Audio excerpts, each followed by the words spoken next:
नमस्कार दोस्तों, मैं एस्ट्रोलॉजर मुकेश शर्मा ज्योतिष शास्त्र की महत्वपूर्ण जानकारी आपके सामने लाता रहता हूं। तो दोस्तों, आज हम बात करेंगे जो जन्म कुंडली होती है उसको के कितने भाव में हम बांट सकते हैं। जन्म कुंडली को हम 6 भाव में बांट सकते हैं। जैसे वो पहला होता है केंद्र हो गया है, दूसरा होता है त्रिकोण हो गया है, तीसरा त्रिशैदाय हो गया है, चौथा हो गया द्वितीय और द्वादश भाव हो गया, पांचवा हो गया अष्टम भाव हो गया और छठा है लग्न हो गया। तो हम पहले बात कर लेते हैं जैसे कि केंद्र की। जो केंद्र में जो भाव आते हैं वह तो प्रथम आता है, चतुर्थ आता है, सप्तम आता है और दसम भाव आता है।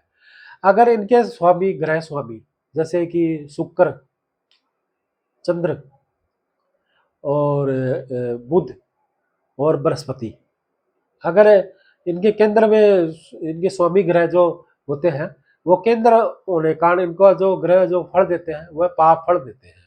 जैसे अगर पापी ग्रह जो होते हैं वह शनि है, सूर्य है और मंगल है।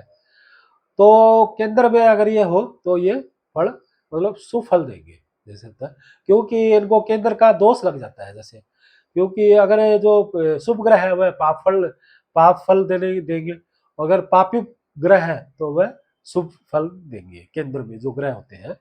अब बात कर लेते हैं हम त्रिकोण ग्रह की। जो दूसरा भाव होता है कुंडली जन्म कुंडली का, तो वो त्रिकोण ग्रह सदैव हमेशा अच्छा ही फल देते हैं।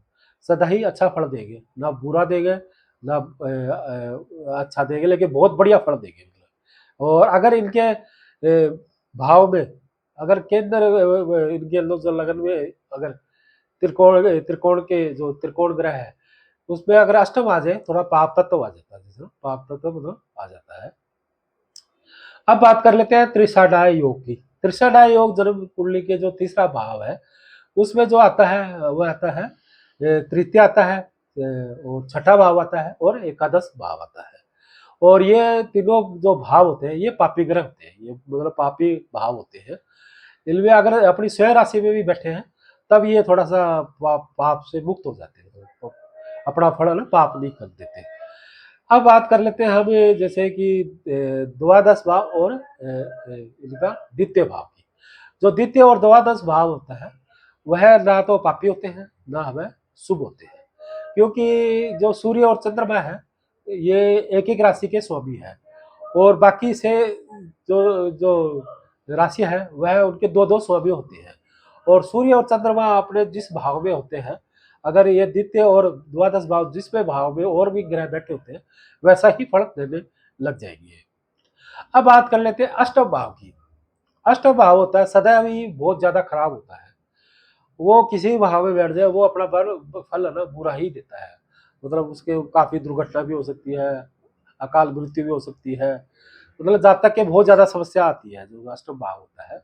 अगर लगन में थोड़ा सा अगर अष्टम आ जाता है और मंगल आ जाता है जैसे ना, तो थोड़ा सा उसका जो गंदी दृष्टि है वो थोड़ी कम हो जाती है। जैसे ना वो उसका भाव है थोड़ा सा दृष्टि है वो पूर्ण नहीं रहती, थोड़ी मतलब डिग्री कम हो जाती है, जिससे वो थोड़ा सा नुकसान कम हो जाता है। अब बात कर लेते हैं लगन की। लगन को जो जाते लगन में जो ग्रह होते हैं वो सदा ही शुभ होते हैं।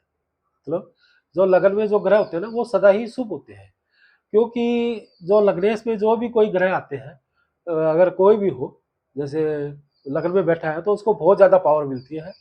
वह अपने जो फल होता है वो सदा ही शुभ देगा। अगर पापी ग्रह भी आ जाते हैं तो वो भी मतलब शुभ ग्रह शुभ फल देने लग जाते हैं, नुकसान नहीं करते। अगर इसमें जो लगन में अष्टम आ जाता है तब थोड़ा पाप तत्व आ जाता है, जैसे कोई पाप तत्व आ जाता है। तो दोस्तों, मैंने जन्म कुंडली के 6 भावों के बारे में आज आपको बताया। तो और भी जानकारी के लिए मैं आपको लेके आता रहूँगा वीडियो। आप मेरे चैनल को सब्सक्राइब कीजिए, लाइक कीजिए। आज थोड़ी मेरी 2 दिन से तबीयत खराब है, तो इस वजह से मैं थोड़ी वीडियो ही नहीं बना पा रहा।